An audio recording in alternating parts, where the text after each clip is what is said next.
عوزو سلامتنا تقبلنا زي يوتيوب قناه تعزبتنا خميت صنحنا زوان زدلنا يم زيناتات حزلكم قريب لكم مكتالكم بخبر عدم ان فنوم على زيناتات من تخبصحكم لايك شير سبسكرايب مقبار يترسعوا ናይ ኖርዌይ ስደተኛታት አገልግሎት ትካል ከም ዝበሎ ንኽልተ ዓመታት ምርመራ ድሕሪ ምክያዱ ዘመሓላለፈ ውሳነ ከም ዝገለጾ ንመንግስቲ ኤርትራ ዝድግፉ ናይ ኖርዌይ ዜግነት ዘለዎም ኤርትራውያን ዜግነቶም ክሕደጉ ምዃኖም ወሲነሎ ናይ ኖርዌይ ዜግነት ዝተውሃቦም ኤርትራውያን ንመንግስቲ ኤርትራ ድጋፍ ይህቡ እዮም ዝበሎም ናይ 5 ኣባላት ዘለዎ መርማሪ ኮሚቴ እዩ 135 ኤርትራውያን ምርመራ ዝገበረ ኮይኑ ኣብ ማሕበራዊ ሚድያ ጽሑፍ ከምኡን ካልኦት ሰባት ብዛዕባኦም ዝዛረቡ ተኸታታሊ መዝጊብ ኣለኹ ኢለሎ ምርመራ ተገይርሎም ዝተባሃሉ 135 ሰባት ናይ ኖርዌይ ዜግነት ዝተውሃቦም ኮይኑ ንዝሓለፈ 8 ዓመታት ኣብ هاجر نيروميو كسب حجي 10 سبات ناي منبر فقادم كم سحدغو سغلص خوينو ناي كالوت 30 سبات ጉዳይ ድማ ይምርመር ከም ዘሎ ተባሂለሎ ብተቀላላ ክንደይ ሰባት ዜግነቶም ከም ዝተሓደጉ ንጽረ ይኾነን ብሕጊ ኖርዌይ መሰረት ኣብታ ሃገር ዕቁባ ዝሓትቱ ሰባት ዝተውሃቦም ናይ መንበር ፍቃድ ወይ ዜግነት ክሕደጉ ይኽእሉ እዮም ናይ መንበር ፍቃድ ወይ ዜግነት ዝተውሃቦም ስደተኛታት ገለጊጋን ተተርኺቦም እቲ ውሳነ ክቅየር ከም ዝኽእል ሕጊ ይገልጽ መንግስቲ ኖርዌይ ናይ ትውልድ ኤርትራውያን ናይ መንበር ፍቃድ ወይ ዜግነት ክሕደግ እዚ ናይ መጀመርያ ግዜ ይኾነን ኤርትራውያን ኣብ ትውልድ ሃገሮም ከለውን ግዴታ ወታደራዊ አገልግሎትን ማእሰርቲ ንስቅያትን ከም ዘቃልዑ ብምጥቃስ ኣብ ኖርዌይ ዕቁባ ድሕሪ ምሕታቶም ንመንግስቲ ኤርትራ ድጋፍ ከም ዝህቡ ይገልጹ ናይ ኖርዌይ ስደተኛታት አገልግሎት ትካል ከም ዝበሎ ካብ ኤርትራ ዝመጹ ስደተኛታት ንመንግስቲ ኖርዌይ ዘቕረቡ ናይ ግዴታ ሃገራዊ አገልግሎት ናይ ሰብኣዊ መሰል ምጥሓስን ተፈጺምና ካብ ዝብሉ ድሕሪ ጸኒሖም ግና መሊሶም ነቲ መንግስቲ ይድግፍዎ ስለዚ እዚ ቁኑዕ ነገር ኣይኮነን ይለሎ መንግስቲ ኖርዌይ ምርመራ ዝጀመረ ኣብ መንጎ ደገፍቲ መንግስቲ ኤርትራን ተቃወምትን ቅድሚ 2 ዓመታት ዝተለዓለ ግጭት ምኽንያት ብምግባር ኣብዚ ግጭት ተሳተፍቲ ዝነበሩ ኤርትራውያን ሓደ ከም ኣቆጻጽራ ኣውሮፓውያን ብ2023 ኣብ ኖርዌይ ዕቁባ ዝረኸበ ምዃኑ ተራእየሎ ናይ ኖርዌይ ስደተኛ አገልግሎት ትካል ከም ዝበሎ ትውልድ ኤርትራውያን ዝተገበረ ምርመራ በዋናነት ዘተኮረ ንመንግስቲ ድጋፍ ኣብ ዝህቡ እዩ ተባሂሉ ኣብ ኦስሎን በርገንን ከተማታት ብምዝዋር ምርመራ ዘካየደ ኮይኑ በርገን ቅድሚ ሕጂ ኣብ መንጎ ደገፍቲ መንግስቲ ኤርትራን ተቃወምትን ግጭት ዝተፈጠረላ ከተማ እያ ንመንግስቲ ኤርትራ ዝድግፉ ስደተኛታት ምርመራ ካብ ዝጅምር ድሕሪ ምጽንሑ ተቋሪጹ ዝነበረ ኮይኑ ከም ብሓድሽ እቲ ምርመራ ምጅማሩን ምውድኡን ተገሊጸሎ ከም ኣውሮፓውያን ኣቆጻጽራ ሓድሽ ዓመት ድሕሪ ምእታው ናይ ኤርትራውያን ይግባይ ከም ዝረአ ናይ ኖርዌይ ስደተኛታት አገልግሎት ትካል ፍሊጡ ኣብቲ ምርመራ እዋን እቶም ስደተኛታት ስለምንታይ ዕቁባ ተቐባልነት ረኺቦም ስለምንታይ ነቲ ዝሃደምዎ መንግስቲ መሊሶም ይድግፉ ዕቁባ ክሓቲ ከለው ጨኒቕን እዩ ሃገራዊ አገልግሎት ኣሎ ዝብልዎ ናይ ፕሬዝዳንት ኢሳያስ መንግስቲ መሊሶም ምስ ዝድግፉ እዚ ጉዳይ መሊሱ ከም ዝፍተሽ ተገሊጹ መርማሪ ጉጅለ ካብ ማሕበራዊ ሚድያታት ጽሑፋት ብተወሳኺ ኣብ ኖርዌይ ኣብ ዝነብሩ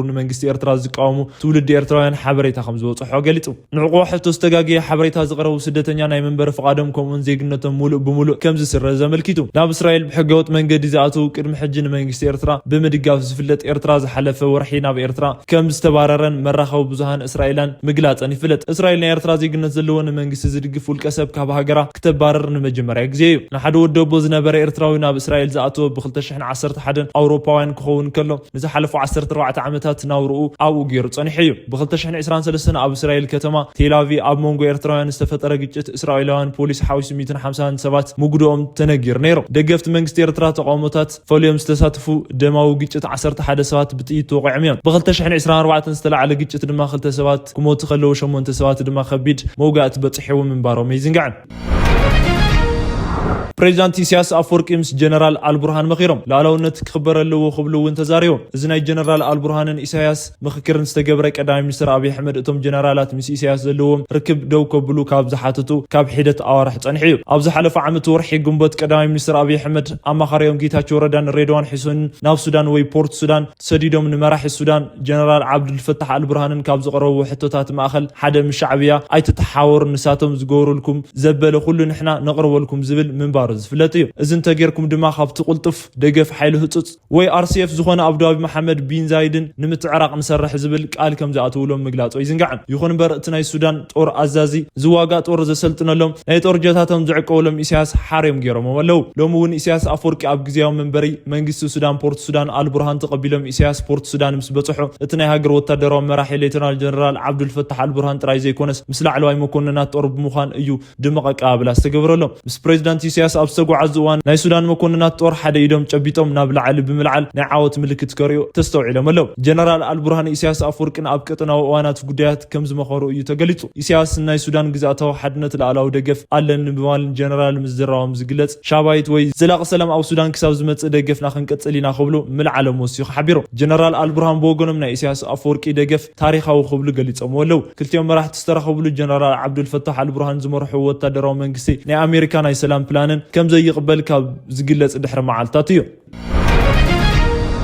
نهلونا سجاتن كوشتن وطان تدليلنا له إلهم محبراو دما نايتا دسور ردا أمرار حودكات قتيم ولا حدش منقسي أب تجراي كتعيش له وخبل قليتهم نايتك ديهم محدار بريزيدنت بوغونم أب تخلل أنت على لزلة أورنت نمتنفاس يسرح له خيبلو إذا استزاروا أمناي محدار ناي ربع عامتات جم أفتات ما مدرخيو ناي تخلل كونات أتا أب تلاوات درجة مهلهم بقت تايخون بتزاوري نهزب تخلل حدقا خود كهم زغولن العلم نهلونا سجاتات كوشتن كوطان يو تدك إلى نازل خبلو انتزاريو صراحة نعتن بلشو أسرارحا ناي تاتقم زلو انتخونون قداماي غداينا غنا تمزابلتن لالاونت ግዛታትን እዩ بمال أرديم إذا أبتخلل دفنات أورنت ينتقلوا كم زلو زرقاقت جنرال تادس ورلنا بقالت أورنت كياتو حلافنا توسيدنا كسرح خم زلو وتحسسيهم نبي أحمد محدار وانت ما صالح حلافنا توسيدو ناي بروتوريا سمعنا خطكبر كسرح اتيقال لخيلهم إذا خمزي لخلهم ليتنا جنرال تادس ورل زمرح وناي تقراي قزيام محدار لعلو ودكاتن قاتيمو لخبل ناي تقراي علم لخاوناي مهران بعلمياتات امرت وقيسو مساعتو كيتاچو ردا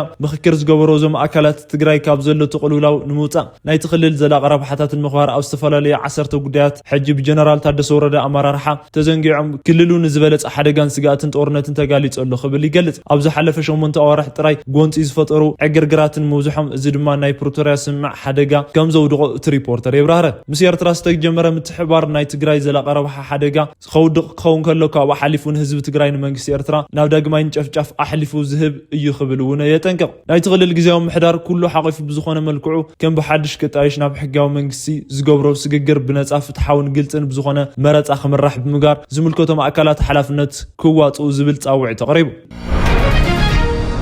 بعلتين أقسم زخرج جفجف حزب أقسم تماثال جزية تخبيره في مارشال برهان جولا شعبية حزب ختم أقسم زغتل رأس نمكل خالي زول مجلس خمسة بيذكر نحوحات اللي كمان بر دكتور دبرتين جرب كيلدما دليتهم قليتهم لو كده حمش عمت تسرعت نايوتان نايوشتن حيلتات أتحابيرو أب تجراي وج أبز جبرو اللوان حزب أقسم بهانك أوتا أوزت بيزنا برا بعل سيون جملة وجفجف تدالي نيريو قبل 11 شو من تقسم معلت بعلتين أبتا ختم ود تبعتين ناتبهاله ناتفتش زغتل لون رئيسان بالعلو نستخل كلون مع حلفوا انه دحر حمش عمتات بلصقنان شعبيان زفصمو ጨፍጫፍ بشمع بمبره بخالوت نغرات مذكار يفلط نز ጨፍጫፍ ملكتو ناي منግስት بلصقنا አዛዝ ጦር ምስ شعبيا بمخان نزفصمو ጨፍጫፍ ወገናውነቱም ንመን ከም ዝኾነ ዝገለጽሉ እዩ ዝነበረ ፊልድ ማርሻል شعبيان ህዝብ አክሱም ጨፍጨፈለ ርእሱን ምክልኻል ይኽብሉ ተዛሪዮም ከም ዝነበሩ ዝርሳዕ ይኾነን ከም ዝገለጽሉ ጨፍጫፍ ድሕር ምፍጻሙ ብፍላይ ኣብ ዝሓለፉ 2 ዓመታት ሃይማኖታዊ በዓል ጽዮን አክሱም ዝሓሸ አካብራ አታናግዲ እዩ ሎሚ ዘበን በትውግ ተፈላልዮም ዝነበሩ ህዝቢ አምሓራን ትግራይነት بعل بحبر أخبيرهم لو كبار دارنا وخصم زجاج تساتفتون محتاب أجرح حويس استجبر لهم أكاب لاجايش بخير تقبلهم كاب كتما دسيون من سيات موتور سايكل توقعزم كساب أخصم بمسحنة بعل أخبيرهم لو بمليونات استرخوا لنا يلوم زبن أكابر بعل تين أخصم استفلا لي مراه جربتات خير اللي نتبع العمل كتم ملختي كاب زم حلال فوش حدا نحوحات اللي كان بر دكتور دبرتين جرم كيل حدا خوينهم بسلامة ناي بوليتيكا من قدنا حزب دليتن كاب شتون مسح حدا نت أتنا خيرنا نقتل بمواليهم قليتهم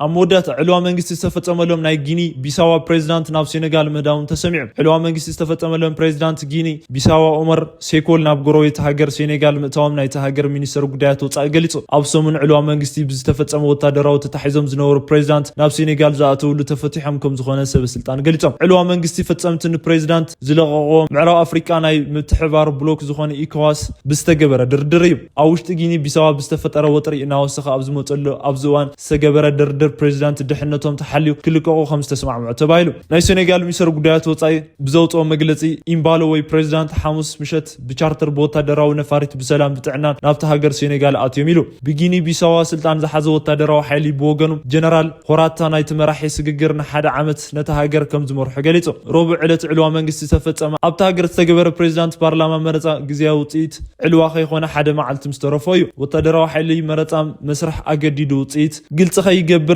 كل كيلو أبت مرتاح ورادرو زنبرو إمبالونن بتأبيو أفلا زفاخرو زنبرو فردان ديازن بوغنم كلتيهم ببريزيدنت مرتاح معواتهم أو رأيهم وتدروا حيل علوم منجست زكايده سمو زي تتقاسى أزاواري حشش دقاف ألوهم زولو بوليتيكانياتات نتهاجر نايزي مرقا ناي مقتاون وديتن مفشال المخان تزاريو وتدروا حيل ناي ساعتات اتو وي ساعات اقدا أمبيرلو أمونغو سينيغالن جينين اتركب جيني بيساوا بعدن زاز حشش ما أخلات بمخانات فلت بعسر شعات 7 4 ሃገራትን ኣውሮፓውያን ካብ ፖርቹጋል መግዛእቲ ናጻ ካብ ዝወፁ ግዜ ጀሚሩ ናይቲ ሃገር ሰራዊት ልዑል ጽልዋ ዘለዎ ኣካል ኮይኑ ጸኒሑ እዩ። ክቡራት ተኸታተልቲ ሰዓት ዝሓዝናልኩም ሓበሬታታት እዚኦም መስል ነይሮም። ድሕሪ ሰዓታት ብኻልኦት ሓበሬታታት ተመሊስና ክሳብ ንራኸብ ኣብ ዘለኹም ሰላም ቀኒና በልና ንሰናበተኩም።